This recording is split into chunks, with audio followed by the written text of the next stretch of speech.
Hello and welcome, everyone. Welcome to Complexity Weekend, May 2021 cohort. Thanks for joining us. I'm Daniel, and I'm here today with one of our awesome facilitators, John. John is one of the facilitators for our May 2021 Complexity Weekend cohort, and he's going to be doing a session, an interactive session or set of sessions with all of you on the concept of purpose and how this relates to our activity as participants in human digital ecosystems. The session and a lot of the details of it are going to be in the participant single source of truth, where we have all of the program and all the details that you're looking for. And you can also find John on Keybase at the Keybase name that's in the title of this YouTube video. And we're going to have an awesome conversation. Looking forward to just bringing others into this dialogue, John, and just learning from you as always. So where to begin? Would you like to just say hello and introduce yourself? Thank you very much, Daniel Ari Friedman, for organizing everything here at Complexity Science Weekends. I'm really looking forward to the event. It's really an honor to have you give your time to all of us. I'm learning so much and really enjoying everything. And I will be facilitating a interactive session on the weekend. The schedule will be posted, so I hope you guys all join. And yeah, just looking forward to a great chat with you to help grow in understanding and to help other people, to generate interest in everything that we do here. Thank you. Awesome. So maybe introduce yourself to the participants. So my name is John Alexander Cinman. I'm a futurist. I am an international economic development consultant and a project manager by qualification. I would say, as far as my skill sets, I'm mostly a relationship builder. I'm a strategist, and I work in innovation. I currently work in public policy. That's where public policy and tech intersect. And my interest is in driving a safe and prosperous technological revolution. I've been working 15 years in Africa, mostly doing international business and economic development work. I've worked in consulting for Development Bank. My background, I studied economics at UCLA. My interest was in optimization and development. Being a cross-disciplinary person, I also studied a lot of psychology, communications theory. I touched on some philosophy. I wouldn't say I have a strong science background, but I have a social science background, having studied economics. So all the work we kind of do here is very interesting in terms of theory. In 2018, I moved to New York and began my Master's of Public Administration, specializing in management and innovation at Columbia University's School of International and Public Affairs, which was an amazing experience. I just finished last Monday, a few days ago, so my brain is a bit bruised, but what an amazing experience. And I highly recommend for all of you guys that are coming from sort of that world of academia and science, if you want to go and apply yourself in the outside world to get into a school of public affairs or public health or whatever your focus is in, that's where the tires hit the tarmac. And so I have that experience, but not so much in science. So I'm really excited to be here. And my current work is around the human digital ecosystem, which I'll be happy to talk about. There's some overlaps with complex adaptive systems theory. It's very much related to the live session I'm putting in. And yeah, I'll be happy to run down whatever stream you find is interesting for our community. Well, thanks for that intro. And the first thing that comes to mind is just how you are, first off, interested in systems at the intersection of humans and technology, which today just feels like everything. And so everyone has a perspective and value to contribute there.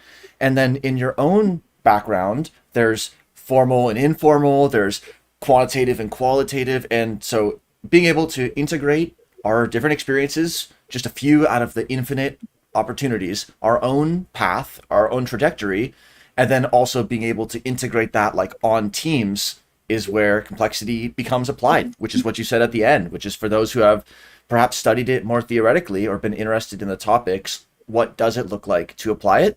So that's something that we should return to in this conversation. And maybe before we get to the human digital ecosystem definition, just you went on a little bit of a road trip. So your recent physical journey, what did you do or set out to do, or how did that bring you to your journey here? Yeah, so as I said, I began my master's in New York in August of 2018, and I came back from a brief vacation to Brazil in January.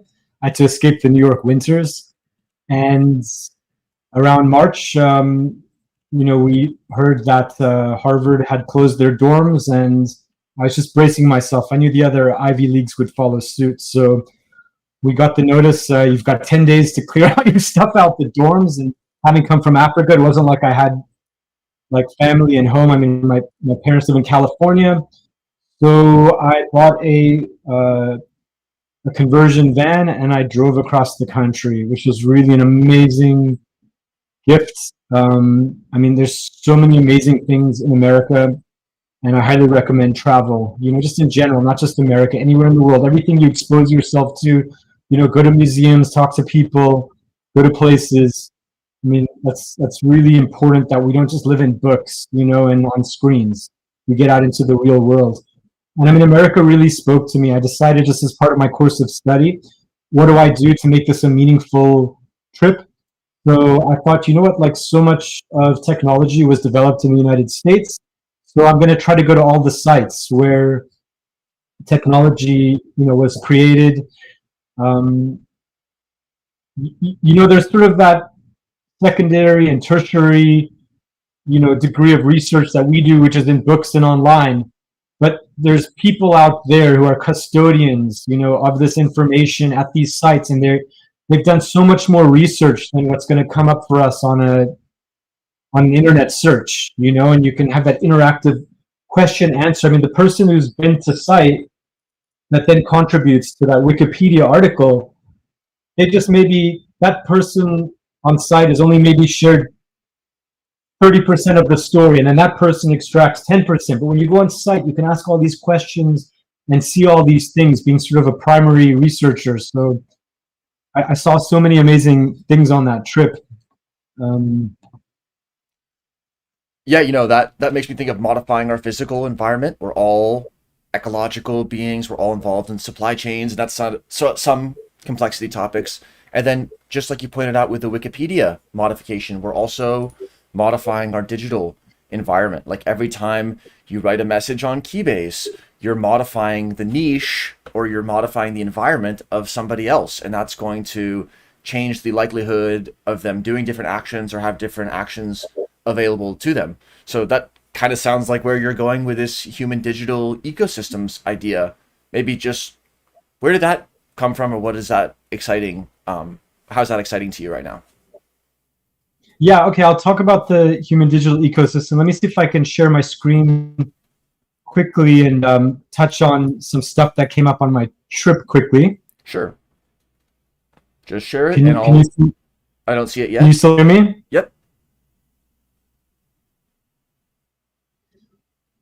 All right, so in the upper left corner we have here is me at the Volta Laboratories. That's where Alexander Graham Bell did a lot of his work in recorded sound and transferred sound. All of that work eventually became Columbia Records, but it also became the telephone, which I have featured up over here. And I'm just over. Can you see me scrolling, Daniel? Yep. This bottom left photo and the next photo, that's when Alexander Bell sent the first noise signal by light waves from his office, his lab on L Street in Washington, D.C. to the Benjamin Franklin School, some 700 feet away. And over here on the bottom right, that's the first Bell Laboratories in New York City, their first official commercial, office. And so if we think about it, like the way human beings have communicated from early days, we used to use voice obviously our voice and our face, and then we used to maybe do little symbolic things with sticks and rocks and leave behind, like go this way and not that way. But for the long distance, people were communicating with smoke signals and people were communicating with smoke signals and whistles and drums. And at some point, through wiring, we started selling telegraph signals. And at some point, with Alexander Bell's patent of the telephone, we started communicating with voice over long distance. And then we start to mix in the television with that. And now we're streaming in photos. And with the onset of the internet, now suddenly we're able to, our little circle isn't our little village of people we see day to day in the next village that we're making drum beats, telling them come over for lunch or whatever. I'm able to speak to you over there. I think you're in Davis and I'm in Laguna Beach. And we're able to connect to all these amazing people in our science network all over the world. I mean, it's weird how the pandemic hit at the same time that we had the technology that enabled us to do this. And you guys pulled off an amazing event. I understand that was your second event because the first one was in person. I'll just try to talk through a couple of the other photos quickly before I come back to the ecosystem. If you want to go through any other photos, yeah, or however you want to, where would you like to go? Or I'm happy to maybe go from the more theoretical idea of the ecosystem eventually to how's that going to play into what a participant does in this ecosystem. So if you want to do a little more on the idea, or you're free to start talking. Okay, yep, I'll share. Okay, I see the Jitsi window. And then you can get whatever you want to share up. All right. Can you see there's a... You shared another desktop. So a little fractal.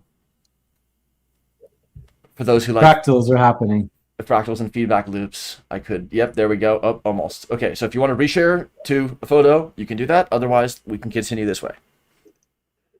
All right, 1 second. Let me see. Cool. Also, thanks for those who are watching. So this is part of the...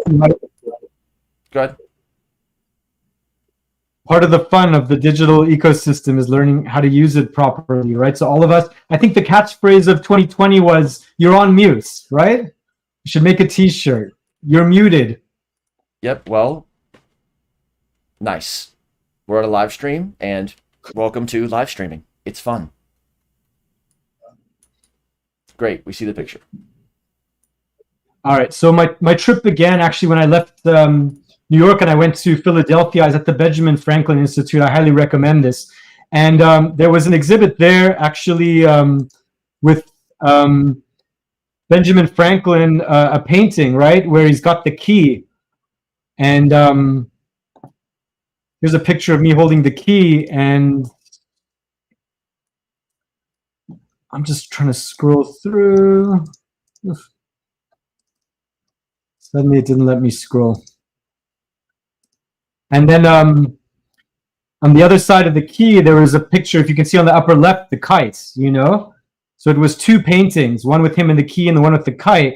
And the inscription, this is really relevant. It says on the bottom here, he tore the lightning from the sky and the scepter from the tyrants, which really speaks to technology. The fact that, before we harnessed electricity, what were we? We were working with our hands and manually, and very much reliant on Europe. And as soon as we were able to, take advantage of that technology, we were able to industrialize, which was responsible for all of our progress. And I wound up seeing amazing things. I went to the George C. Marshall Center in Alabama, Huntsville, and went to where, we developed missile technology that after they were done with that, they helped to launch satellites into outer space. Here's me at the historic Redstone test site where they launched the first rocket into outer space and then the first man. So this allowed us now to set up satellites. And of course, as you know, we're all connected now through the satellite system, through data. And here's me with a NASA scientist. And my trip ended on the West Coast. Here's me at Bolter Hall at UCLA, where ARPANET sent its first message, which was low. They try to send login to the Stanford lab, but it crashed after the second letter and became the inspiration for the documentary Lo and Behold. So here's 3420 Bolter Hall. This is the site of the first internet message. And here's us now having our live stream as a continuation of that. So yeah, I'll be happy to talk about the human digital ecosystem, right, from where we came from and where we are today. Wow, pretty fun.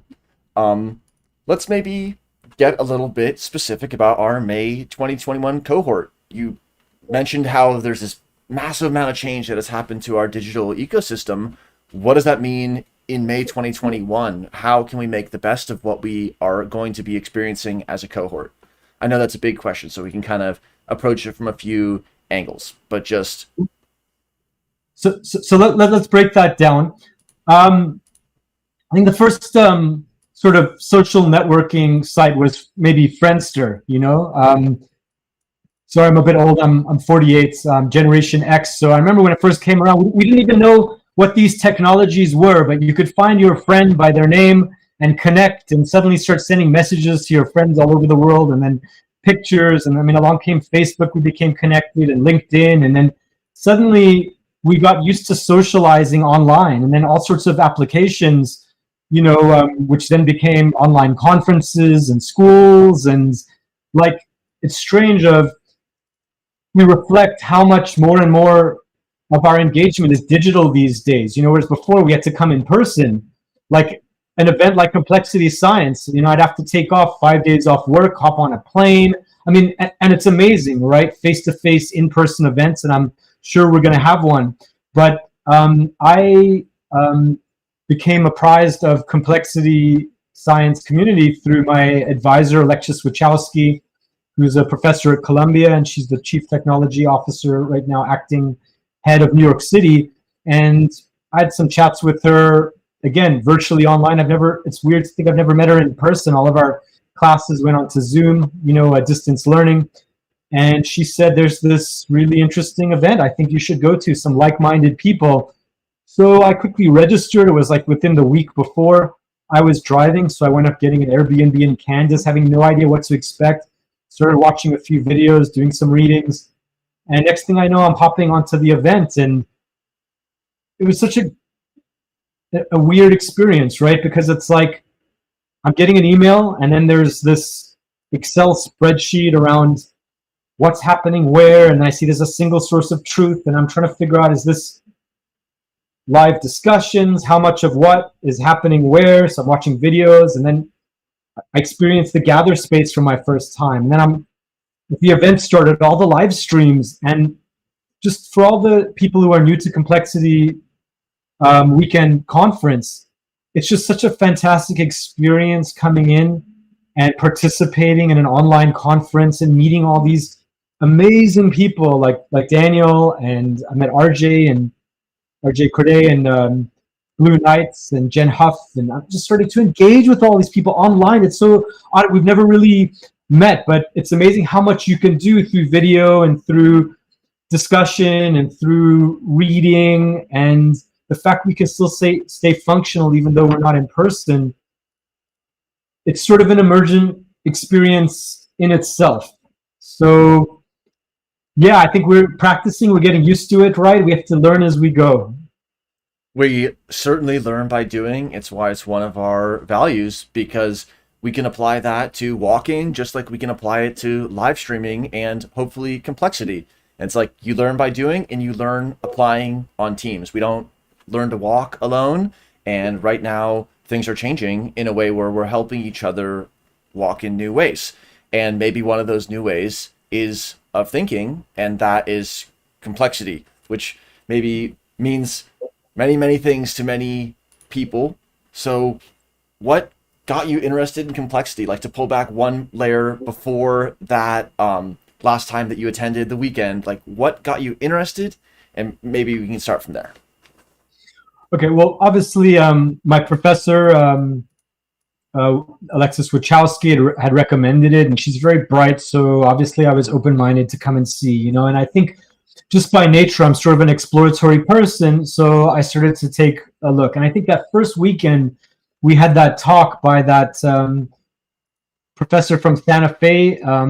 He had that T-shirt, and it said Ohm, OHM, like from physics, but it had the Ohm symbol. Tom Like Carter. these people, yeah, he was amazing. And like these people are so interesting because they're touching on many different things. So there's a kind of sort of very interesting, organic, immersive experience happening here that we're all uncovering and discovering as we're going. So, for me, I suppose I'd say I'm a utilitarian. Like, I like to make use of things. I think all of us have to have a reference point that we're starting off at. So, for some people, complexity science is all about going out there and exploring and figuring out what's out there and keep on learning and growing. And for me, it's more about what can I do with what I know? What functional purpose does it serve? As I said, I'm in economic development. So my kind of interest is what kind of socioeconomic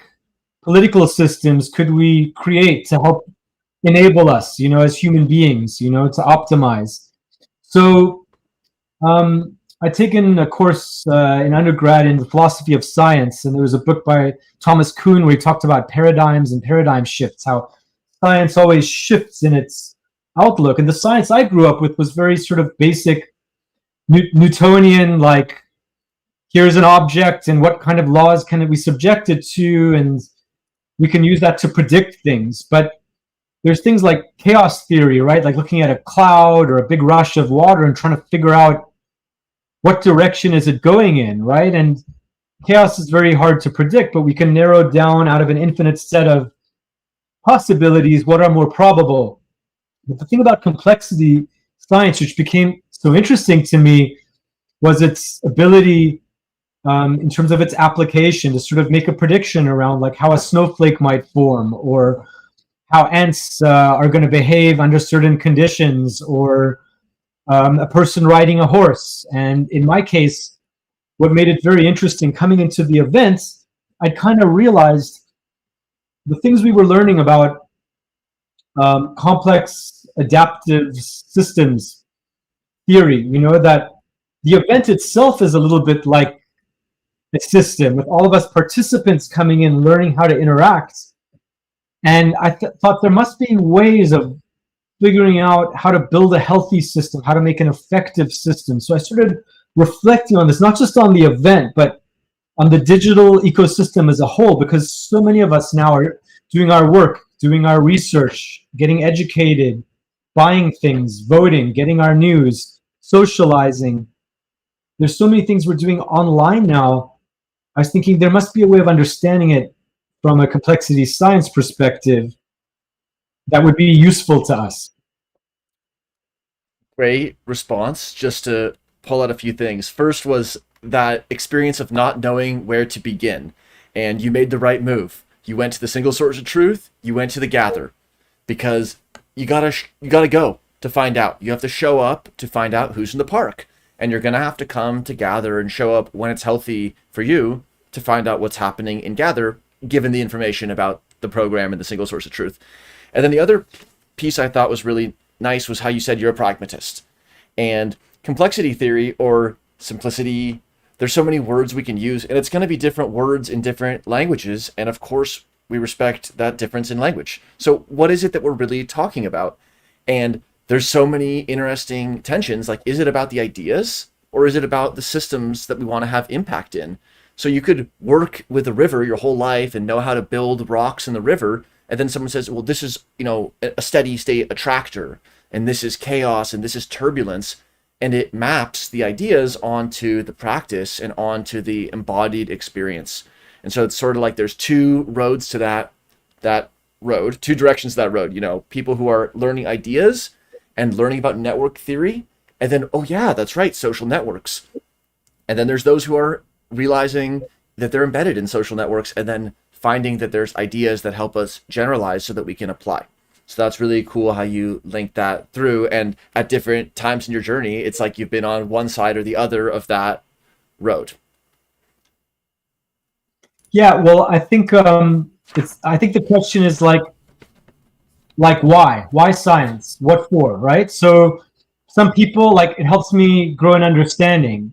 It helps me understand what I we don't understand, which will help us do more understanding. And I think for me, like when I first came in on that first weekend, and what came up in our first or second live stream was like, what exactly is complexity? And you'd ask people, let's try to define it. And I was thinking, yes, like, why are we studying complexity? And I started to think like, well, what is complex as opposed to simple, right? So simple things are fairly straightforward.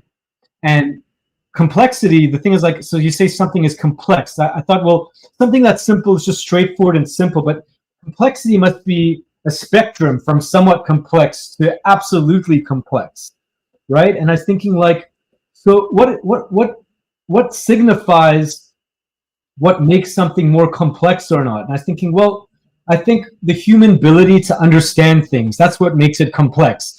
If it's simple, we know it right away. As complexity increases, our ability to understand it decreases.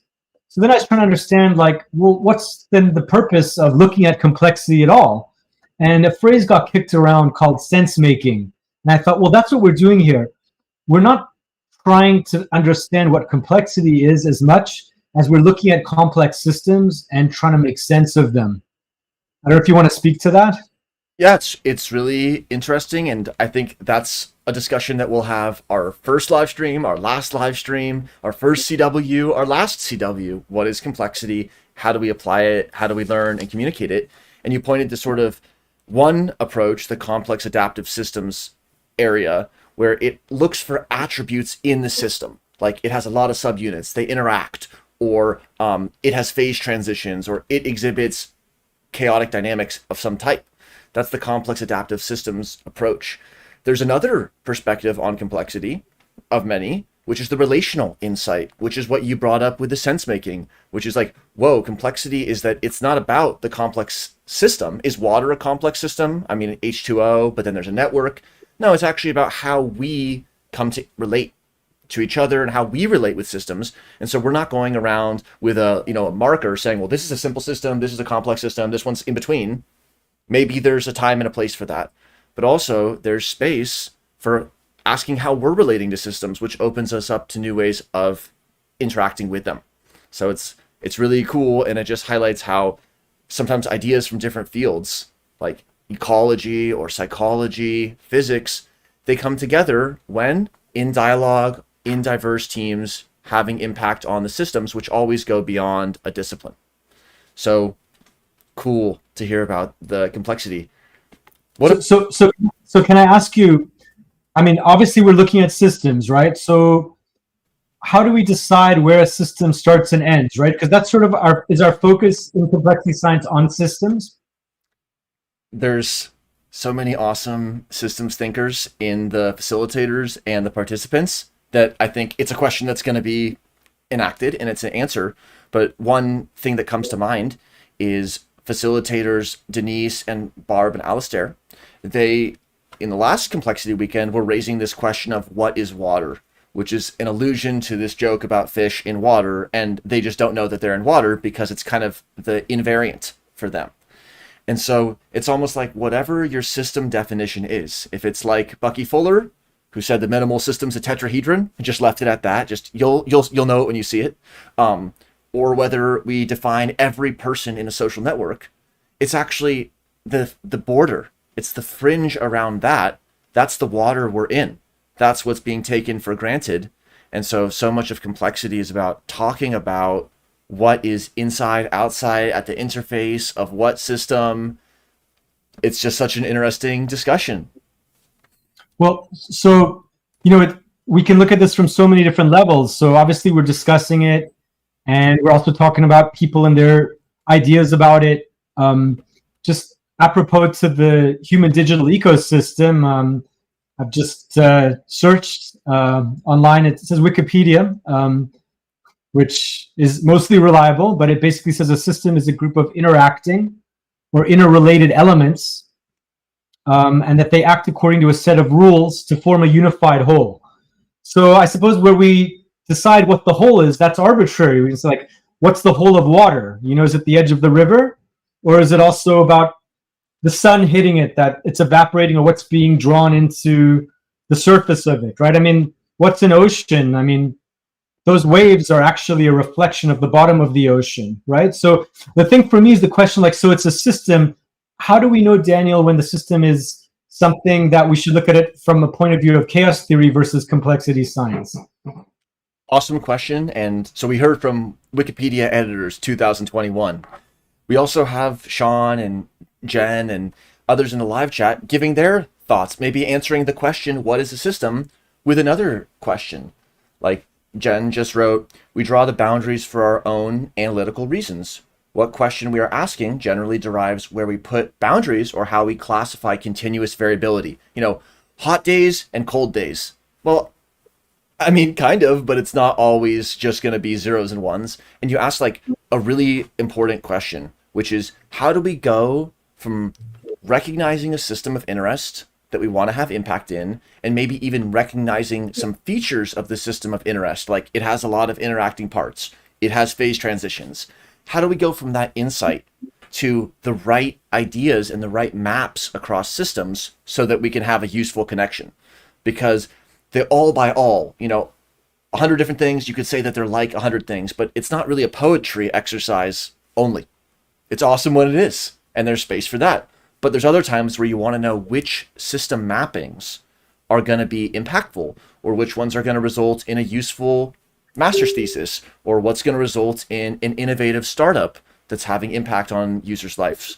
So there's times where we want to take that space of the all by all and constrain that, and that's the question to ask, which is which features of the system map to which bigger topics like complexity or chaotic systems, and then how are we going to go back from like the system of interest to the idea, oh, ecosystem thinking, whoa, cool, I like ecosystem, and then how do we bring it back to actually the specifics? So you've had so much experience in different contexts, different teams, different ecologies, kind of having that team go out, boomerang out, be innovative, but then also how do we drill down? So maybe you tell us, how do we go from thinking big to drilling down?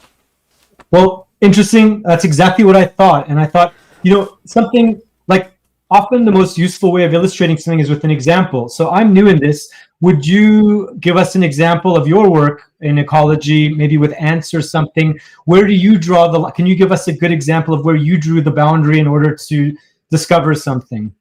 I can give an example from my ecology field research. So we were studying this red harvester ant species in Arizona, and we were watching the foraging behavior of this focal species. It has workers that you can see, they're relatively big, the nest doesn't move year to year, they're long-lived, so it's really great for just pulling up a chair and watching. But at that field site, we would see other ant species foraging all over the place, depending on the time of day, and other birds and other interesting stuff. So we took the whole richness of that ecosystem, but our system of interest was this ant species. So while we're watching that ant species, we're not trying to copy down everything. We're not trying to capture all the information, but we're keeping an open mind. And so it just reminded me about how sometimes you got to focus on the task at hand while also respecting the richness of the system. And exactly how to balance that. How much should you be just narrowing in on just the task at hand as defined? That's kind of like what sometimes people call first order science, versus pulling back. Is this really what we should be measuring or asking? And that's like second order science. So the right ratio is going to be a situational, it's going to be, we have to learn and adapt and figure out how to surf on that wave. But for me, it was like the trade-off between just what did we already lay out that we have to do, and then let's pull back, what should we do? So I think it's really interesting because we're talking about our focus. In project management, we call that scope. You know, in your project, you have a deliverable, so you've got a scope according to that deliverable. So sometimes the temptation is, oh, well, we have so much resource, why don't I deliver for my client so much more of what they want? But then the problem is the situation changes and then suddenly you can't hit the deliverable because you've been focusing on this other stuff outside the scope. So I think a lot of the challenge in science is how do we narrow that focus in order to be effective? And the thing is, the scientific brain still is like, oh, but look at all this other interesting phenomena. Like, shouldn't we take note of that as well? And I suppose it's a bit of balance. And I think maybe sort of keeping two journals, which would be like, let's focus on the matter at hand, but let's put other stuff on the side that we should kind of look into. And I mean, just like I think what made this very interesting for me, starting to look at complex adaptive systems, was this idea of fish, a school of fish, and saying like, so firstly, it's a system, right? Because there's fish, and we can say that that school of fish is the one system we're examining. And the fish are made up of different fish. They're not all uniform, right? Each fish is its own entity. It functions in a way independent, dependent, interdependent, right? It's got some relationship, and it's interacting with the other fish plus the environment. And fish in a school each have a different position in the school. So here's a school of fish, and sometimes they move as a circular kind of cycle, and other times they move in a straight stream. It's very interesting. They're either traveling or they're hanging out, just like us, right? Right now we're cycling, and sometimes we move towards something together, but they travel according to their needs. So the question is like, how does that school of fish function? Like, how do we know? Is it going to go left, right, straight, stop? Like, if we just wanted to examine that, like, how could we predict whether a school of fish would go left or right or straight, right? So we narrow the system to the fish, and we recognize that there's fish on the periphery, in the middle, on the back, there's fish on the sides. And we have to understand, like, say, for example, maybe a stimulus was coming from the side, maybe a predator, maybe a fish saw a shark coming at 60 feet away. So that fish is going to want to communicate to the rest of the school by wiggling, right? There's a shark, there's a shark. And something in fish language, I don't know how they do it, whether it's electromagnetic stuff or it's purely visual, but that fish maybe communicates to someone, shark coming from 20 degrees southeast, approaching at 40 miles an hour. We've got 8 seconds to react. Like, we don't know what it means, but the fish to the left and in front and behind see the wiggle, and that whole message spreads possibly through the whole school. And then that message hits the whole other periphery of the fish, and they all maybe say there's a safe passage at 10 degrees northeast. And on a level of 1 to 10, it's a safety rating of 6. And the fish on the front are like, yes, but there's a safety thing we deemed at 8, level 8 safety, to the northwest. And every fish on the periphery, and somehow they ripple back this message. We don't know how it works, right? But some way, maybe there's a fish in the middle that's like, guys, we're all going here. And it ripples and everyone goes, right? So the thing is, like, this is a complex system, but if we had to understand the rules that each fish uses. So if I'm on the periphery, if I see a predator, I do this wiggle.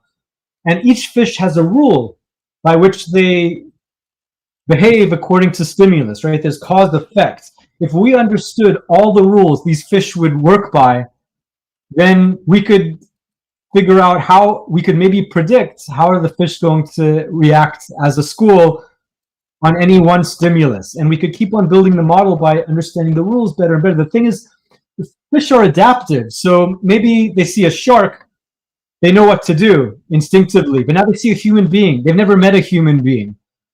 So the question is, how does a fish react to unknown stimulus? And do they then learn? And do they adapt? Oh, this human is feeding us, or this human is dangerous. And how do they teach each other? And how do they learn? And then if the human changes, so that's what starts to make it adaptive, that the fish are able to generate new rules. So if we could find out the rules of how they form new rules, eventually we could build some kind of model to totally predict everything about these fish. So if we were a conservationist or a fisherman or anything, we could use this for good purpose, understanding the nature of fish. I don't know. I'm just a beginner, so I'm just spelling stuff out. What do you think? Yep, I'm going to answer with another awesome insight from Jen. Jen brought up this topic of scope creep, which is something you're probably familiar with as a project manager, and it's something that there's a tendency sometimes to do in complexity, which is, okay, we're going to be modeling social networks. Well, then we probably want all the data and every attribute. And so knowing how to pare down is something that we're always curious about doing the best way. And Jen also writes, sometimes what the other ants are doing shapes, constrains, and creates opportunities for our target ant colony, but is popping up a level to interspecies relationships, a different project. And it reminds me of those two modes that you just described, like the implementing versus sort of pulling back, because it's not even just that it's a hindrance or an annoyance that we might observe the unexpected and the unknown, especially when we're talking about innovation and, as you're so interested in, futurism. We have to be open for those unknown unknowns, and then even the known unknowns, which is kind of a funny topic. And so how do we do that? Well, to use the fish school analogy, every fish's perspective, literally where they are in the water, is what allows the swarm, the school, to be functional. If you don't have any eyes on a certain side or the other, you're missing a whole region of space. And with a fish, it's visual. It's like, well, if they're all pointing this way, then they're not going to see stuff behind them.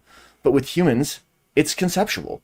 And so if we don't consider all the perspectives, then there's going to be blind spots. And maybe it's like driving, where you can be going on the freeway and maybe having some blind spots is okay. But we're in a really unpredictable environment, and we need to have everybody not just contributing their perspective, but honestly and authentically belonging to these ecosystems. So that's a really important point. And of course, it's awesome that you're bringing these metaphors that might not arise to somebody who had a different background. So like each time it's explained, each time we return to these questions, what is complexity? How do we apply it? It's like a new coat of paint. So that's pretty cool. I'm curious about the session that you're going to be facilitating. What could someone look forward to in your session, or what are you hoping to get out of that session? Right. So actually, my session is very much related to my current work. So I'll talk about the human digital ecosystem. I think, yeah, the inception from my idea actually is very interesting. I walked into Complexity Science Conference and started having this strange experience of, like, where am I? You know, am I in a live chat? Am I in some sort of schedule? Am I in Gather? Am I in Jitsi? And it was also like, I'm also sitting here in an apartment. I'm hungry. It was like so many different variables. Where are the people I'm speaking to? What's their time schedule like? And so, like, so many things like started becoming clear to me, and I started realizing, well, in a sense, we're kind of like in a system now in the conference. We're all little parts of a whole. And I started to reflect on the fact that with all of us using digital technology to engage and do all these things, we're now forming a system. And so I'm thinking about, like, us as all parts being connected through our, at this point, through our screens. And so essentially, when it came time to figure out what my independent research project was, and I discussed with my advisor, Professor Wachowski,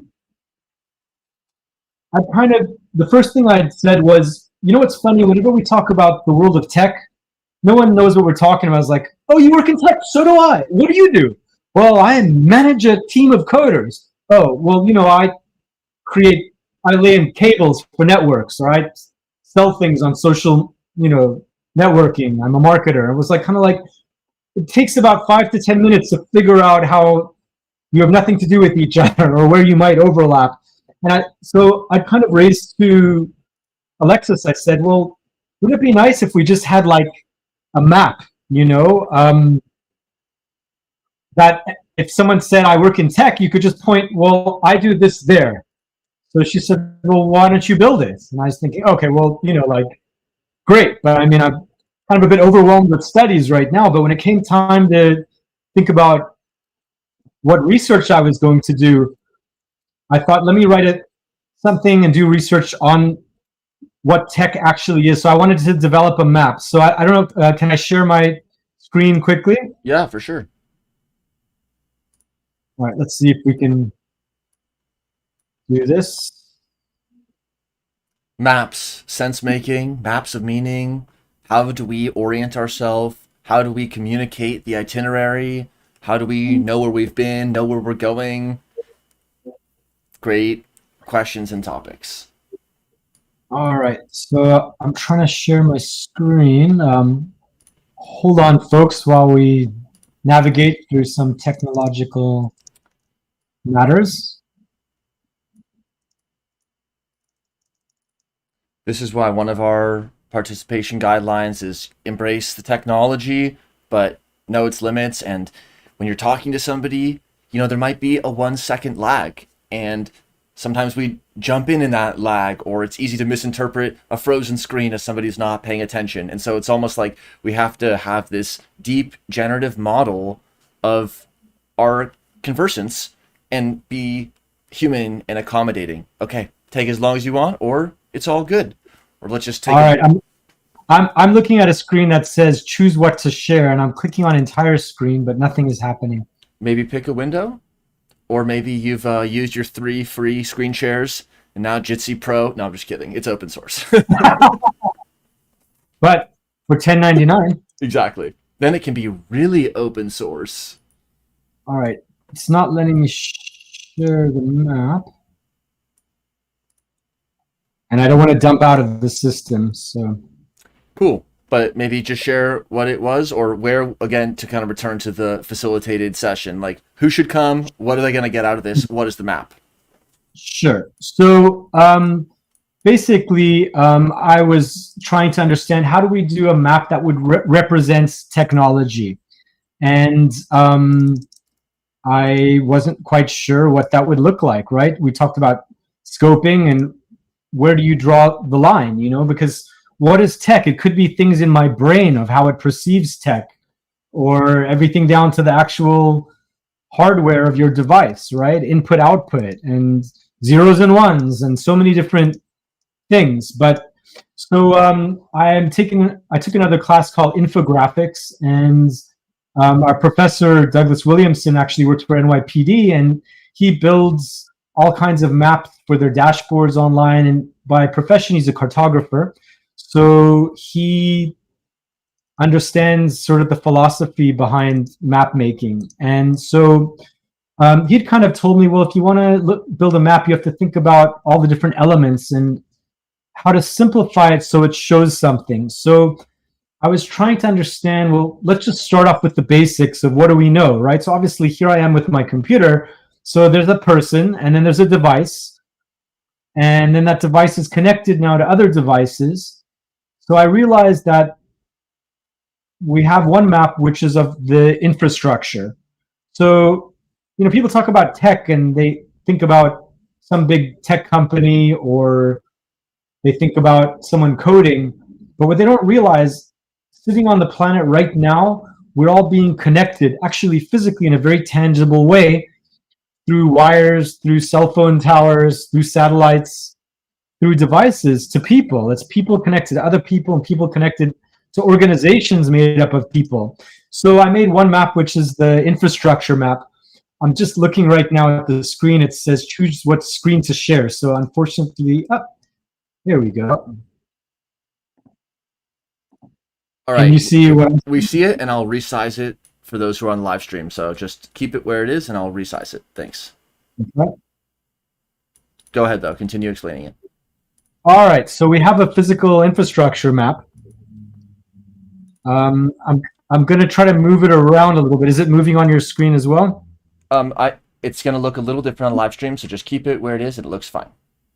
Okay. So here, where my cursor is hovering on the left, we've got the end user, which is the person. The person might be at a desktop fixed, or on their cell phone, or maybe in an audience, right? And that's just using this to show like maybe what a classroom would look like. And as we cross over this first line here, we're moving over into connectivity. I'm just going to hover back a little bit. Actually, it's showing a different map now. Looks like a card game, except you don't know if you're playing it or getting played. All right, so we're all playing it and getting played right now. So these are the elements of the map, right? So again, on the left, we have us. It could be you and me right now sitting at our desktop. Maybe there's other people on their cell phone. Maybe people are viewing it in a lecture. And this next section here is the input-output section. And I've kind of divided this up in a sensical way where if we go through the middle of it, sorry to everyone who can't see it because it's small items, but I'll share a link to this. We can all check it out later if anyone is interested. But we actually have here, this left row is all the sort of the input items. So we've got the keyboard, mouse, joystick, maybe a touch screen, memory stick. We've got cameras here, scanners, microphones. On the right side, it's kind of output. So it might be screens, lighting, a printer, sound, headset. And each of these horizontal layers, so the top part would be physical, the middle part would be visual, the bottom part would be sound. The bottom side is robotic, which is something completely separate.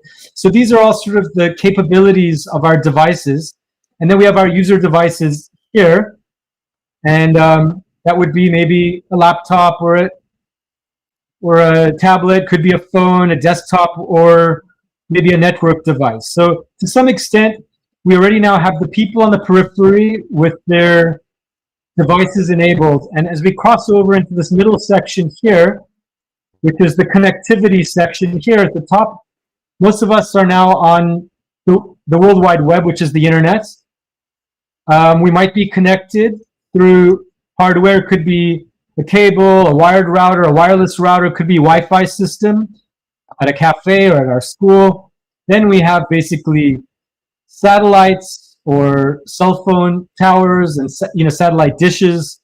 And then on the bottom here, part of that connectivity, we either have software that drives all those devices, or there's sort of an intranet, and then we might have a browser, right? And all of that stuff between the physical hardware and the software and the devices transmits information through the World Wide Web. And on the other side over here, we have a host organization with their servers here. Daniel, can you follow along? Is it fairly easy to see? Yep. Okay, so the host organization is on the other side, and they might be connected to a third-party user. There might be purview organizations like governments or other bodies that have given permission to purview. There might also be nondescript users, and there might also be a browser involved. And up at the top, there's also ISPs. On both sides, the user has an ISP and the host organization, and that could be either through the web or could be through your cell phone, and there might also be an intranet as well. So using this, I've made another map as a user case in my paper, which I'm happy to show another time. But using this, we could actually map out the whole physical infrastructure that's connecting all of us right now. So that actually is the physical infrastructure map. The other map that is of interest is the application map. So that kind of explains what's laid out in the physical world, right? Of how all of our sounds and our visual image is being transmitted through the system. Here's the applications map. So again, it starts off on the left with the users. And the users will basically have applications. So here's a series of apps. Here's a video app. Here's a linking app. Here's a chat app. Here's a database app. So they're looking at a face of an app that then is being provided to them through their ISP, maybe through the web or through their phone. It might be going through a browser. And on the other side here, we have a host organization. So I've got a fictitious host organization called UKeeper, and they run all these apps. They have their own ISP. Maybe they have a third-party user involved. So for example, if I'm the user here on my cell phone using 1, 2, 3, or 4 of these apps, UKeeper actually has purview of all of my behavior and is sending me content and information. So between the two maps, between the digital application map and the infrastructure map, I've said, actually, this is a digital ecosystem. But then I realized you can't have a digital ecosystem without people. So the fact that people are involved automatically makes it a human digital ecosystem, because there's people participating, both physically and through the applications. So I suppose the topic of my thesis was, what kind of a model could I present to help facilitators and designers of a human digital ecosystem build and manage a system that just really optimizes everything for everyone involved, right? Because, I mean, we've been so enabled by digital technology now but we're also hampered. I mean, if you and I were face to face, we just have a chat, but we spend about 10 minutes before saying, can you hear me properly? What do you see? Even now, I can't see what you see. So there's things about the digital ecosystem that's impacting us in very different ways to the way we've evolved cognitively.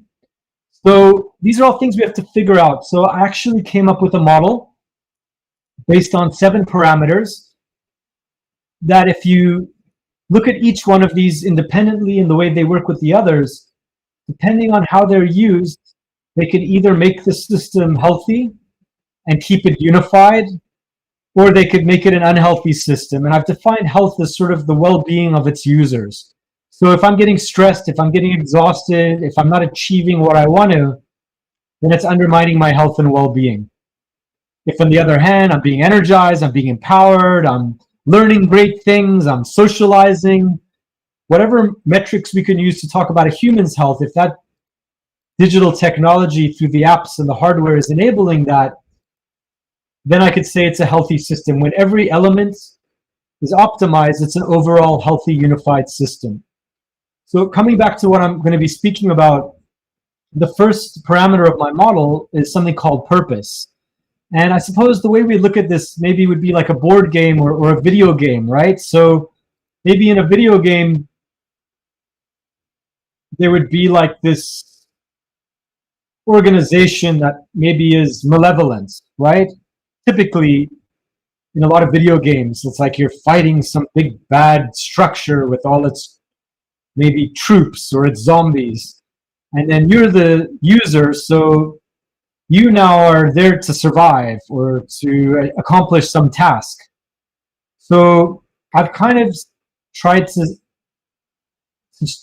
explain this parameter of purpose as I, as a participant in the video game, I've got a purpose, right? It might be to get gold coins or to survive or to defeat the overlord.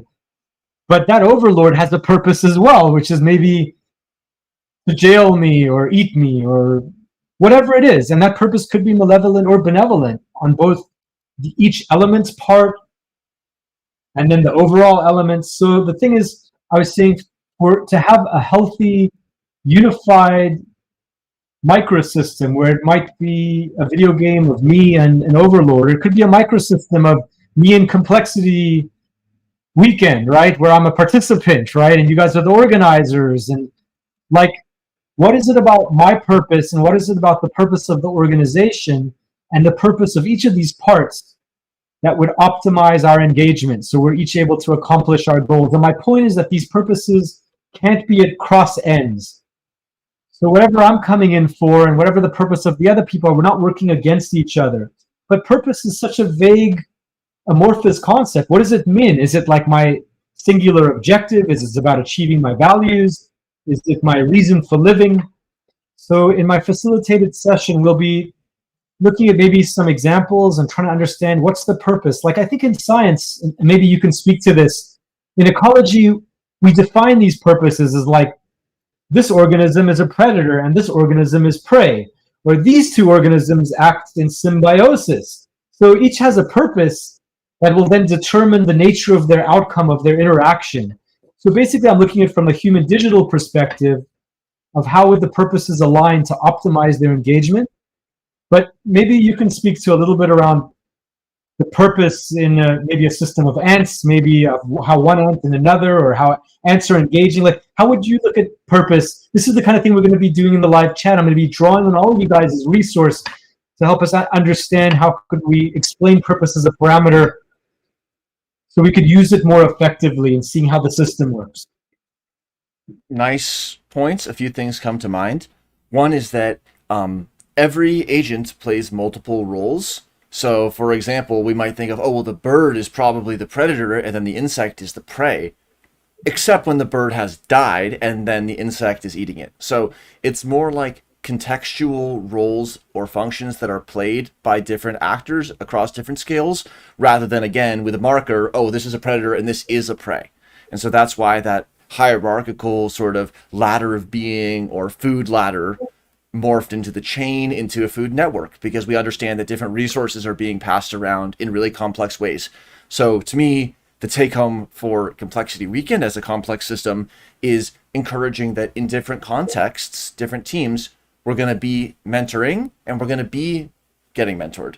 And everyone who's taking a beginner's mind and is listening and hearing where they can learn, they're going to be learning. And we're also going to find opportunities, even for those who might not have thought of themselves as teachers, to also be teaching us about their perspective.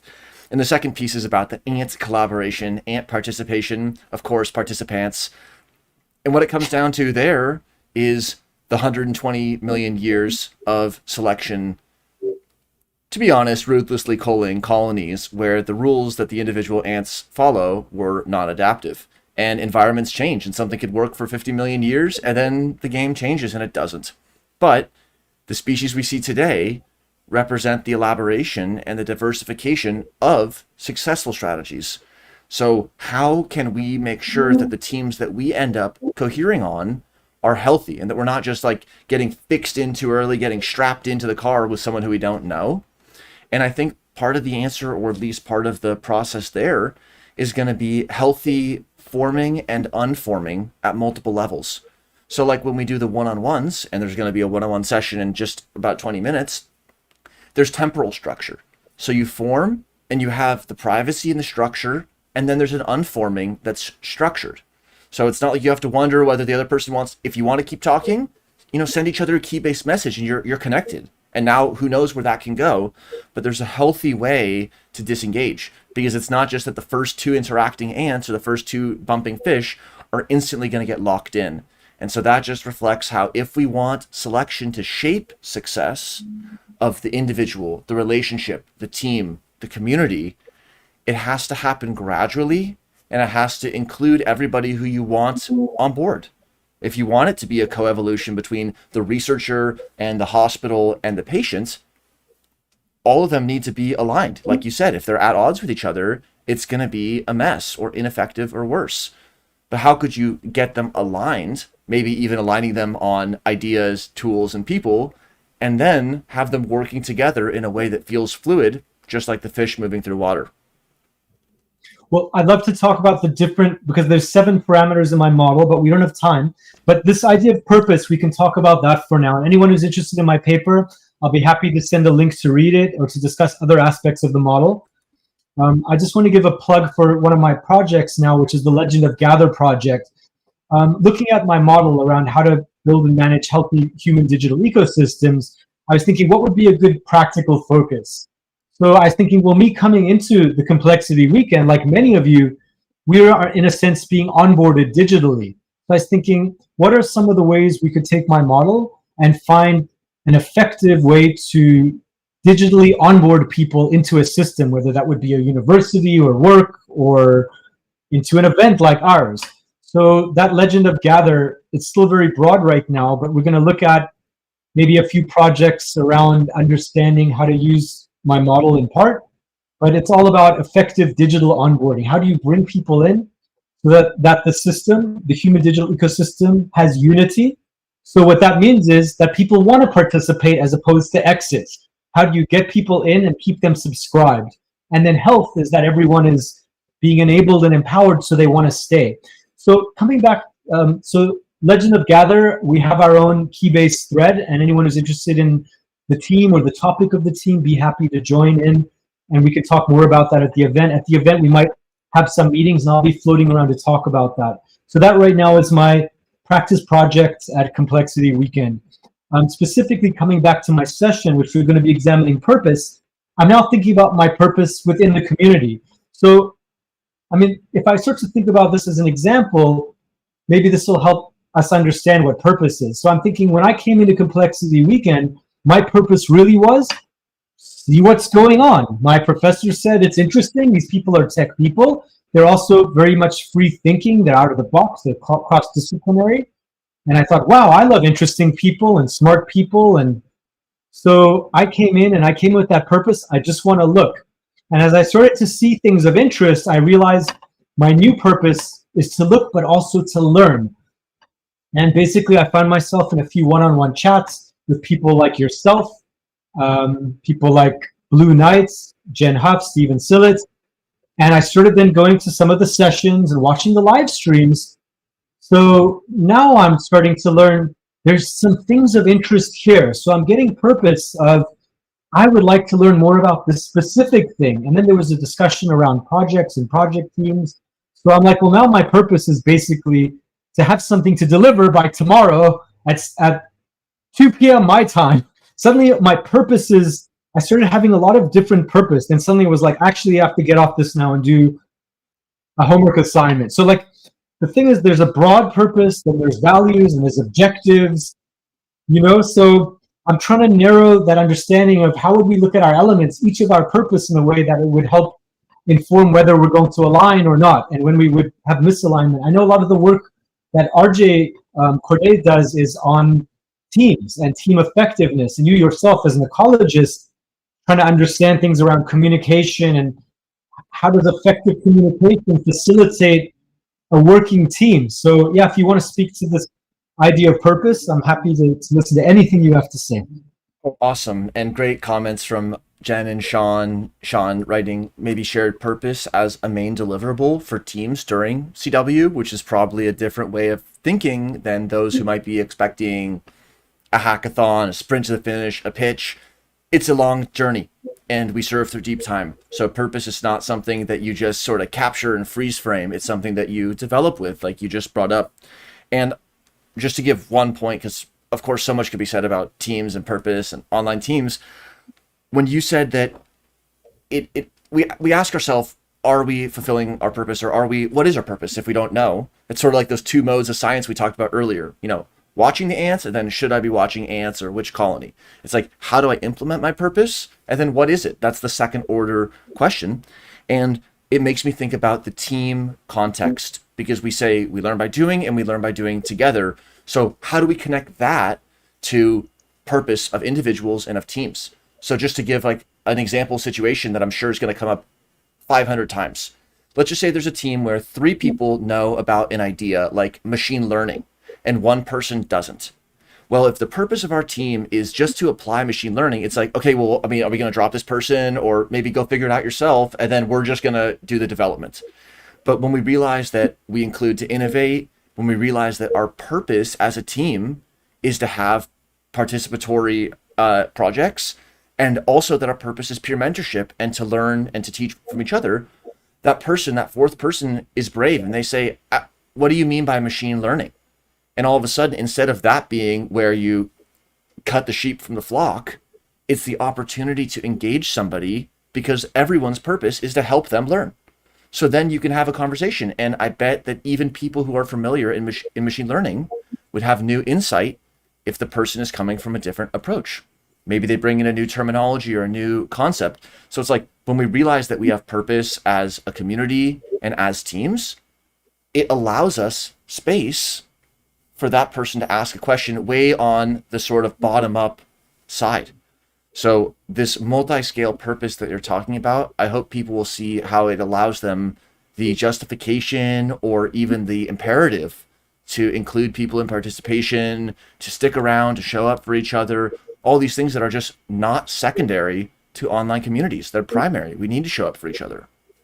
So if I may, like, I can talk about my personal purpose at this stage, right? So I intend to work in the public sector, most likely for the US federal government, and I hope to shape public policy such that we can secure the opportunities of digital technology. At this stage, it's all the Internet of Things.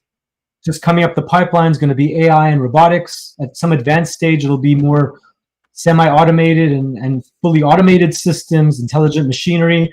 Like, that's my purpose. But I come into the Complexity Weekend, I've got a purpose for that weekend. I've got a purpose in general for the project. The thing that I've found really, really useful and interesting, and I'd love you to speak to this, is the values of the weekend, because those values help me take my purpose and understand what's appropriate. One of the parameters of my model, which I'll be happy to speak about anytime, is something called allowance, which allowance is within the microsystem of Complexity Weekend, the human digital ecosystem, but within the microsystem of our event and our community, allowance would be like, what should I and shouldn't I do? What can I and can't I do? So you guys have some values here, and that helps me come in with my purpose, inform me, how do I modify my purpose specifically for the weekend, for us now on the live stream, for how I interact with someone, whether they're an expert or a beginner, or maybe someone I'm mentoring. I mean, I'm just a beginner, right? So I'm a beginner facilitator. So would you speak to our values because what the first thing that really jumped out to me when I came in was how cool the people are here. I mean, since the weekend, I've spent countless hours talking to Blue on the phone about all these amazing things, and I haven't had time so much to read books and watch videos, and I still want to read The Great Preset, which you and RJ authored, and I want to watch videos and read books, all this amazing stuff. But it was like, there's something about the energy of the people here with the wellness exercises. There's a people-based purpose, and like I told you, everything in life really comes down to poetry and magic. If we just have our nose in the book, what's the point really? Ultimately, we're trying to optimize and actualize as human beings. Could you maybe speak to those values and how they guide our human experience at Complexity Weekend? Well, a few thoughts on that in our final 10 minutes. We're taking a journey. We're taking an adventure alone and together. And it's almost like if you told someone you visited a forest nearby, I went to Brazil, or I went to America, I went to some other place, and someone says, oh, you haven't visited unless you went to this city. It's like, okay, you had an awesome trip, but I had a different journey. So there's so many papers to read and so many books to read. Whatever path you take will be special, and there's a way where we can build each other up with any of the pieces that we've determined that we've read in common or not. It's just great. We've been to the same place or not. Even if we went there, we had different views on it. So that kind of complexity journey thinking allows people to determine what purpose is really resonating with them, because it's not like something that's, written on the back of your hand. It's not something that we're born with. It's not something that we know, especially in verbal terms. So how do we come into that purpose? That's something I hope that we're always all figuring out. And how to connect it to the values. I mean, again, the values as an evolving and a distributedly understood body of not just knowledge, but a body of practice. I want to know that too. And all I would say to that in the context of CW is that the organizers of an event, which are not a special kind of person, it's an event specific role, like May 2021 organizer or Heartbeat organizer. So these roles are open to everybody who wants to. Organizers are the facilitators for the facilitators. So that we send you spreadsheets and reminders, and we're there to help you record a video, or we're there to scaffold your experience. And what are the facilitators there for? They're for facilitating participation. In other words, they're there to facilitate the purpose, because we're not facilitating you learn something you didn't show up for. But at the same time, when we remain open to the unknown, maybe you get facilitated in a way you didn't expect. And that's why we encourage peer facilitation, because it's not just the people who are the facilitator role on the website who bring that facilitator energy. Those are just the people who we can really trust and count on to be there. But again, that role is open to everybody who wants to participate in that way. So I just say, thinking about complexity as role or rule-based systems massively interacting, distributed cognition, things that the ant colony knows that the ant doesn't, things that the brain knows that the neuron doesn't. So there has to be things that we can know and do as a community that we're just not going to understand. So I think for me, coming from, because we're, in a sense, most of us are very cross-disciplinary. So I kind of come from public policy, public sector. How do we design regulations? What projects should we push for development and growth? Like, we aren't scientists, most of us, and we're not academia. But what's fantastic is that we get to come here and engage and learn how to interact with people like yourself, right? Who's like very sort of high-level ecologist, scientist. I mean, Daniel, you dissect ant brains for fun on your lunch break. Everyone who's ever tried to dissect an ant brain, who I've worked with, has always been able to do it in their first sitting. So there's the story about dissecting ant brains, and then there's actually looking through the scope. So we want to pull these guys from Congress, like suits like me, and say like, here's Daniel, like you don't know anything about him. He's dissects ant brain. And my guess is within 20 minutes, they would totally understand how the work you do totally benefits them in their work and could change the face of the United States and the world. So this is kind of my goal, is to bring in new kinds of people to see how to engage with scientists, academia, and people in our community. I know one of our values is inclusion, and there's some people in the chat. And if you want to maybe talk about what's happening in the weeks before we leading up to the event, because the event isn't just the actual event. What should the participants know now for this period, and what can we be doing live with each other before the event? And of course, no pressure. Everything I think here is learn at your own pace and go, right? Enjoy yourself and learn and grow, right? Would you like to speak to anything before we close? Sure. Thanks for that question in our last few minutes. And it's a colony phenotype. It's really an emergent property. So I hope that we can all come together. It's not just a conversation between discipline A and sector B. It's really us coming as individuals, not representing anything bigger than that, but coming together to do more than that and to be more than that. What can we do in the pre-weekend phase? Well, there's synchronous things you can do, and there's asynchronous. Asynchronous, anytime you feel like going to Keybase, giving your introduction, leaving an emoji, letting other people know that they've been seen and heard, share a resource, read another resource. Again, the path you take is going to be very unique to you, and you're not going to get to every single resource that's shared. And then the synchronous opportunities, like the one-on-one that we're about to have, or a future one, are there whenever. If it's during the weekend, we're going to have no dead times. There's no default time zone. We're going to have facilitated sessions and people just bumping into each other at all times.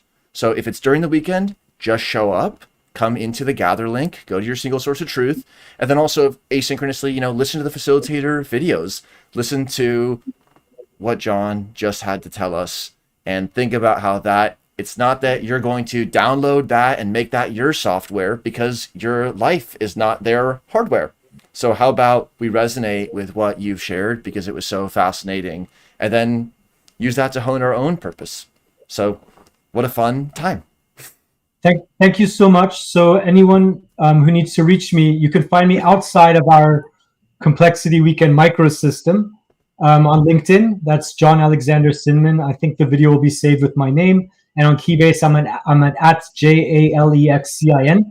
Anyone interested in Legend of Gather, which is about digital onboarding, find me in the Gather space and have a chat. Drop me a Keybase message. I'm happy to chat about this and make myself available. I just want to say I'm really grateful that we've developed this digital technology to the point that we can build this human digital ecosystem. Like there's pockets of it that are just ugly and other pockets of it that are mixed, right? That we have great experiences, but bittersweet, but I'll say this, the Complexity Weekend, what you guys have built here in our microsystem, it's just amazing. I'm so grateful to have been part of it. And I want to thank you for the interview today and all the people who participated by chat, and to all the viewers and everyone.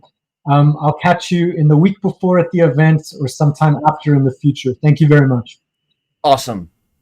We look forward to that. So we'll end the stream. Thanks, John, and see some of you at the one-on-one.